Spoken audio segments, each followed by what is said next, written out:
उनके लिए डेडिकेटेड है जो स्टॉक मार्केट में या ट्रेडिंग करना चाहते हैं या फिर इन्वेस्टमेंट वो स्टार्ट करना चाहते हैं। आप लोगों ने सुना होगा इन्वेस्टमेंट के बारे में अपने फ्रेंड्स से, रिलेटिव से, और कहीं से आपने सुना होगा, आपने वेब सीरीज़ देखी होगी बहुत सारी। अभी हाल फिलहाल में आई थी स्कैम 1992, तो वहाँ से आपने देखा होगा किस तरीके से जो है हम पैसे को मल्टीप्लाई करते हैं। क्योंकि अगर आप बैंक में पैसे रखोगे तो मैक्सिमम इंटरेस्ट कितना मिलेगा, 3 से 4% सेविंग अकाउंट में मिलता है, और करंट अकाउंट में तो कुछ भी नहीं मिलता। यानी कि आपको पता है कि जो इन्फ्लेशन का रेट है, अगर मैं इन्फ्लेशन की बात करूं तो इंडिया का जो इन्फ्लेशन रेट है, वो अराउंड 7% के हिसाब से अभी है। यानी कि जो महंगाई है, आप सीधे से यहाँ पे सर्च करो गूगल पे, मैं क्या आपको बताना चाह रहा हूँ उससे पहले आप ये समझो इन्फ्लेशन रेट क्या इंडिया का। तो जो इंडिया का इन्फ्लेशन रेट है अराउंड 7.6% अभी चल रहा है। यानी कि अगर अभी कोई चीज़ 100 रुपये किलो आम है, ऐसे समझो आप, मैं कहता हूँ कि भैया अभी जो है 100 रुपये किलो एक किलो आम की कीमत है। यानी कि पर केजी आम जो है वो 100 रुपये किलो है। तो यानी कि जो नेक्स्ट ईयर इसकी जो कीमत हो जाएगी वो 107 रुपये पर केजी हो जाएगी, है ना। और उसके नेक्स्ट ईयर इस पूरे 107 रुपये के ऊपर इस तरीके से जो है ये सारी चीज़ें चलती हैं।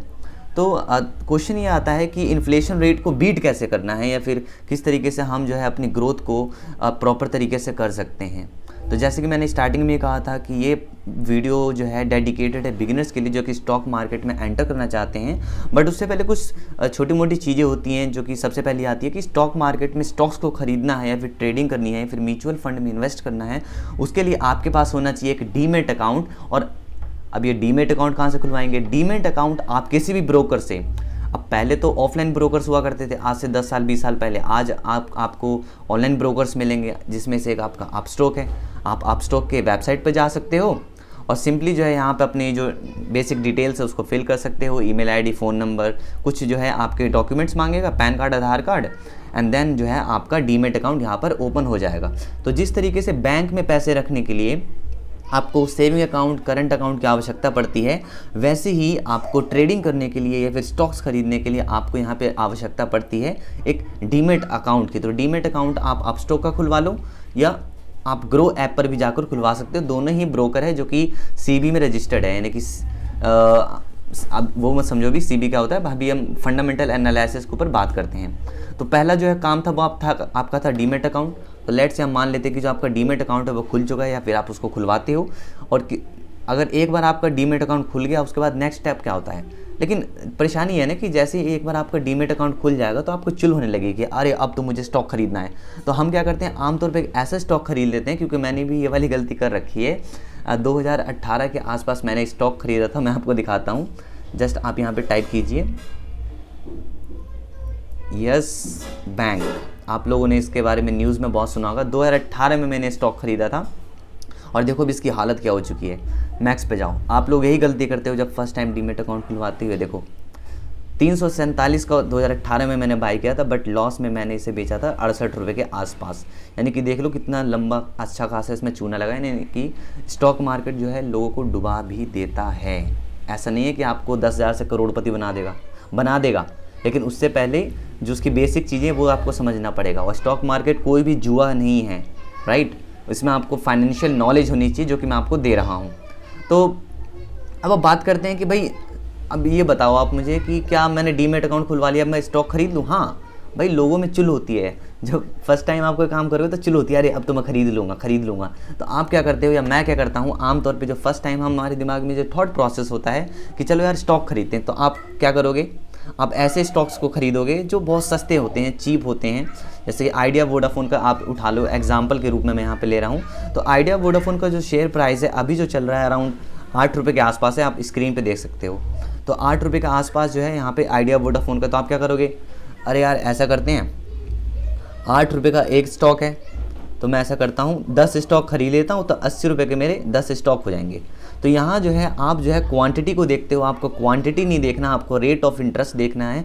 वही मैं आपको बताऊँगा फंडामेंटल एनालिसिस में। आप यहाँ जो है क्वांटिटी पे फोकस करते हो। क्वांटिटी पे फोकस करने की यहाँ पे कोई ज़रूरत नहीं है, मैं बताता हूँ क्यों। देखो ये तो वोडाफोन आइडिया का एग्जांपल लिया, मैं यहाँ पर एक ऐसे स्टॉक का एग्जांपल लेता हूँ। जैसे आप इंडियन ऑयल का लो, INDIAN, Indian oil. Indian oil corporation का लेते हैं। ओके, तो जस्ट अ मिनट। तो इंडियन ऑयल कॉरपोरेशन का अभी आप दाम देख सकते हो, एक शेयर का जो प्राइस है वो कितना है, 72 रुपीज़ है। यानी कि यार आप 72 रुपीज़ का एक ही शेयर लो। परेशानी क्या है? क्वांटिटी यहाँ मैटर नहीं करती, यहाँ मैटर करता है रेट ऑफ इंटरेस्ट, आप कितना कमा रहे हो, आपको रिटर्न्स कितना मिल रहा है। समझ रहे हो? तो इसी चीज़ को समझने में लोगों को कन्फ्यूजन हो जाती है, अरे यार ज़्यादा क्वांटिटी खरीदेंगे। ऐसा नहीं है, टाइम टू टाइम आप सीख जाओगे कि ऐसा कुछ नहीं होता, ये अफवाह है। आपको खुद, आपने मैथमेटिक्स पढ़ी होगी यार। तो अब हम करेंगे फंडामेंटल एनालिसिस। लेकिन फिर भी अगर आपको चुल है तो आप खरीद सकते हो। लेकिन अगर आपने डीमैट अकाउंट खुलवा लिया है और आप स्टॉक्स बाय कर रहे हो, क्योंकि जाहिर सी बात है आप परचेज करोगे, मुझे पता है आप परचेज करने वाले हो, तो अगर आपको परचेज करना ही है तो लार्ज कैप कंपनीज़ क्या करो यार। अब कहोगे सर ये लार्ज कैप कंपनीज़ क्या होती है? लार्ज कैप कंपनी आप सिंपली सर्च कर लो, किसी भी ब्रोकर के पास जाओ, जो ऐप्स होती हैं वहाँ पे आप सीधे फ़िल्टर मारो, फ़िल्टर के ऑप्शन पे जाओ, यहाँ पे मार्केट कैपिटल लिखा है, मार्केट कैपिटल पे टैप करके यहाँ पे लार्ज कैप कंपनी, मतलब ऐसी कंपनी जो जिनके पास टॉप मतलब पैसे ही पैसे हैं ना, उसको हम लार्ज कैप कहते हैं, जो कि और हम डिटेल में समझेंगे फंडामेंटल एनालिसिस में। तो यहाँ देखो रिलायंस है, TCS है, HDFC बैंक है, इन्फोसिस है, इतने सारे भरे हुए लार्ज कैप कंपनीज है, इनमें से किसी एक में पैसे डाल दो। अब कहोगे सर इसके तो बहुत महंगे महंगे शेयर्स हैं। अरे तो ठीक है ना, 800 रुपये का ICICI बैंक का है, एक शेयर खरीद लो यार, कम से कम आपके पैसे डूबेंगे तो नहीं इनिशियल फेज़ में।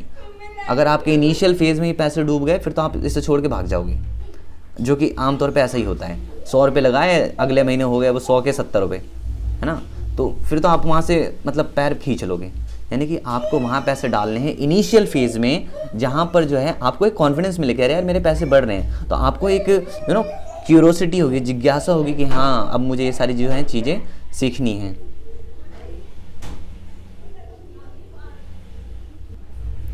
और जब क्यूरोसिटी जागेगी तब आप फंडामेंटल एनालिसिस करोगे। और फंडामेंटल एनालिसिस का मतलब ही होता है कि किसी भी कंपनी में पैसे लगाने से पहले आप पूछते हैं ना भैया तेरी कमाई कितनी है ना, तेरा खर्चा कितना है ना, महीने में कितने पैसे तू कमा लेता है।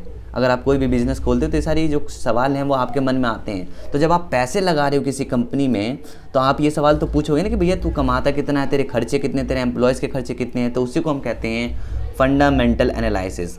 अगर वो प्रॉफिट ही नहीं बनाएगा तो तुम्हारे पैसे तो डूब गए।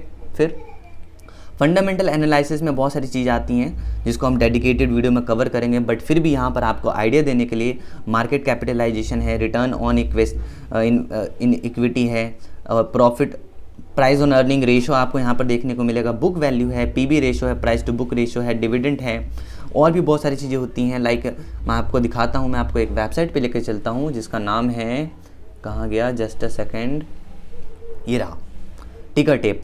सो टिकर टेप की वेबसाइट आप भी ओपन कर सकते हो अगर आपको फंडामेंटल एनालिसिस करना है। घर पे आप प्रैक्टिस कर सकते हो because you are an now investor.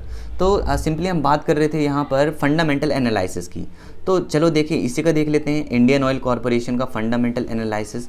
तो यहाँ पर आप देख सकते हो, यहाँ लिखा हुआ है PE ratio, PB ratio, dividend yield, sector wise, ये सारी जो चीज़ें हैं इसी चीज़ों को आपको अंडरस्टैंड करना है। तो फंडामेंटल एनालिसिस करने के लिए सबसे जो मेन चीज़ होता है वो ध्यान रख लेना आप लोग, वो होता है उसका फाइनेंशियल में ही आपको बैलेंस शीट देखने को मिलेगी कि उसकी कमाई कितनी है, कितने लॉस में जा रहा है, कितने प्रॉफिट में जा रहा है, पिछले साल कितने कमाया, इस साल कितने कमाया, आने वाले सालों में कितना कमाने वाला है, वो आप करोगे प्रेडिक्ट, उसी हिसाब से उस कंपनी में आप करोगे इन्वेस्ट। लेकिन आप यहाँ देख सकते हो, क्योंकि ये टिकर टेप का ऐप है, सिंपली आपको शॉर्टकट में ही बता रहा है। देखो कि भाई ये देखो अब हर चीज़ जो है रेड में दिखा रहा है। अब मैं बताता हूँ क्यों, क्योंकि जहाँ पे टोटल रिवेन्यू है, टोटल रिवेन्यू देखो, मतलब टोटल रिवेन्यू का मतलब होता है सेल्स, है ना, बिक्री। टोटल रिवेन्यू का मतलब होता है, मान लो आपकी एक परचून की दुकान है, मतलब सीरियस मत लेना, मतलब लेट्स से कि आपकी एक शॉप है, वहाँ पर जो है आप महीने में 100 रुपये का सामान बेचते हो या साल में 1000 रुपये का सामान बेचते हो, तो इसको आप सेल्स कहोगे। अगर आपका हॉस्पिटल है तो हॉस्पिटल में जो है वो सेल्स और सर्विस दोनों ऐड हो जाएगा, तो इसी को हम कहते हैं रिवेन्यू। यानी कि सामान को बेचकर या सर्विस देकर जितना भी आपने पैसे कमाया वो आपका हो गया रिवेन्यू। तो आपको रिवेन्यू समझ में आ गया। नेट इनकम का मतलब होता है टैक्स वैक्स काट करके, है ना, आप पैसे कमाओगे तो नेट इनकम भी तो होगा। तो नेट इनकम कितना है इसका, तो आप देख सकते हो यहाँ पर नेट इनकम जो है वो बढ़ता जा रहा है। यहाँ पे 17,000 करोड़ है, यहाँ पर 25,000 करोड़ है। तो नेट इनकम का बढ़ना भी ज़रूरी है, बिकॉज अगर इनकम ही नहीं बढ़ेगा तो भैया पैसे लगाने को कोई फ़ायदा नहीं है किसी भी पर्टिकुलर कंपनी में। और रेवेन्यू भी बढ़ना बहुत ज़्यादा ज़रूरी है, इस बात को ध्यान रखना। तो तो ये तो हो गया इनकम के बारे में। अब हम बात करते हैं बैलेंस शीट। बैलेंस शीट में आपको देखने को मिलेगा टोटल एसेट, मतलब कि कंपनी के पास जो पूंजी है। अरे भाई आप बैंक को लेकर चलो, है ना, तो बैंक के पास क्या है, बड़े बड़े सेंटर्स हैं, राइट। तो उसी की जो प्रॉपर्टी है, यानी कि आप सिंपल सा एग्जांपल लेके चलो, IRCTC है ना, तो IRCTC ट्रेन है, ट्रेन, तो उसके पास जो एसेट होगा, उसके लिए एसेट क्या है, ट्रेन्स। तो जो एसेट है उसके पास जो संपत्ति है उसको हम कहते हैं एसेट, जो उसके पास संपत्ति है उसको हम कहते हैं एसेट, ध्यान रखना। तो एसेट अगर टाइम टू टाइम बढ़ रहा है तो ये भी बहुत अच्छी बात है, जो कि यहाँ आपको देखने को मिल रहा है, लेकिन कुछ ज़्यादा ही हाई फाई तरीके से यहाँ पे नहीं बढ़ रहा, तो ज़्यादा बढ़िया बात नहीं है। और ये आपका हो गया टोटल एसेट। फंडामेंटल एनालिसिस में केवल और केवल आपको टोटल एसेट देखना है, टोटल लाइबिलिटीज़ देखनी है। टोटल लाइबिलिटीज़ का मतलब होता है कर्जा, उसके ऊपर लोन कितना है, कंपनी के ऊपर लोन कितना है, लोन का मतलब होता है लाइबिलिटीज़, है ना। और मान लो उसके पास जो है पूंजी है 100 रुपये की, है ना, ऐसे समझो, लेट्स से ओके, उसके पास जो पूंजी है, कंपनी के पास जो पूंजी है वो केवल 100 रुपये की है, लेकिन जो उसके पास लोन है वो 1000 रुपये का है। तो अब आप ही बताओ, क्या ऐसी कंपनी में आप पैसे डालोगे? भैया आप हाथ खींच लोगे पीछे, तो भैया हमें माफ़ कर दो, हमें मतलब तुम्हारी कंपनी में पैसे नहीं लगाने, तुम तो यार मतलब जितने तुम कमाते नहीं उससे ज़्यादा तुम उधार ले रखी है, पाकिस्तान वाला हाल कर दिया तुमने यार बिल्कुल ही। तो ये आपका हो गया टोटल लाइबिलिटीज़, है ना, जो छोटे मोटे टर्म्स हैं, इसकी यहाँ पे आपको थोड़ी आइडियाज़ मिलेंगे। कैश फ्लो क्या होता है? कैश फ्लो बहुत ज़्यादा इंपॉर्टेंट रोल यहाँ पे प्ले करता है। कैश फ्लो का आपको डिटेल में बताऊँगा, डेडिकेटेड वीडियो में बनाऊँगा नेक्स्ट सेशन में, उसमें हम जो है प्रॉपर तरीके से जो फंडामेंटल एनालिसिस होगा उसको हम करेंगे। और अगर आपने डीमेट अकाउंट नहीं खुलवाया है और अगर आपको कुछ आइडिया नहीं कि किस तरीके से डीमेट अकाउंट खुलवाना है, तो सिंपली जो है आप डिस्क्रिप्शन के लिंक में जा सकते हैं और वहाँ पे आपको जो है लिंक मिल जाएगा किसी भी ब्रोकर का, आपका ग्रो को भी मिल जाएगा, आपको अपस्टॉक का भी मिल जाएगा। वहाँ पर जा कर के आप डीमेट अकाउंट खुलवा सकते हैं और हो सकता है कि आपका अगर ऑफर चलेगा तो 200 से 300 रुपये आपके बैंक अकाउंट में क्रेडिट भी हो जाए, या उस पर्टिकुलर वॉलेट में, अपस्टॉक या ग्रो के वॉलेट में वो क्रेडिट हो जाए, डिपेंड करता है कि उस समय ऑफर क्या चल रहा है। अगर आप लिंक के थ्रू अकाउंट को ओपन करवाते हैं तो आज की क्लास में इतने रहने देते हैं, क्योंकि ये पूरी जो वीडियो थी डेडिकेटेड थी बिगिनर्स को लेकर के। तो आपको क्लियर हो गया होगा कि भाई सबसे पहले डीमेट अकाउंट खुलवाना है ना। डीमेट अकाउंट खुलवाने के बाद क्या करना है भाई, चुल होती है तो सीधे यार जाओ ना एक स्टॉक खरीद लो, लेकिन लार्ज कैप ध्यान रखना, लार्ज कैप को खरीदो यार, नहीं तो यार बिल्कुल ही डीमोटिवेट हो जाओगे जब पैसे डूबेंगे। तो लार्ज कैप में क्या होता है, लॉस कम होता है। अब मैं बताऊंगा कि large cap, mid cap, small cap क्या होती है, वो बात की बात है। उसके बाद आती है फंडामेंटल एनालिसिस। तो बेटर फंडामेंटल एनालिसिस करना तो टिकर टेप का ऐप खेल लो, tickertape.in डालो, वहाँ पे जो है बेसिकली मैं आपको ये भी बता दूंगा किस तरीके से ऑपरेट करते हैं। तो आज के लिए इतना रहने देते हैं, मिलते हैं अगले सेशन में, तब तक के लिए इन्वेस्टमेंट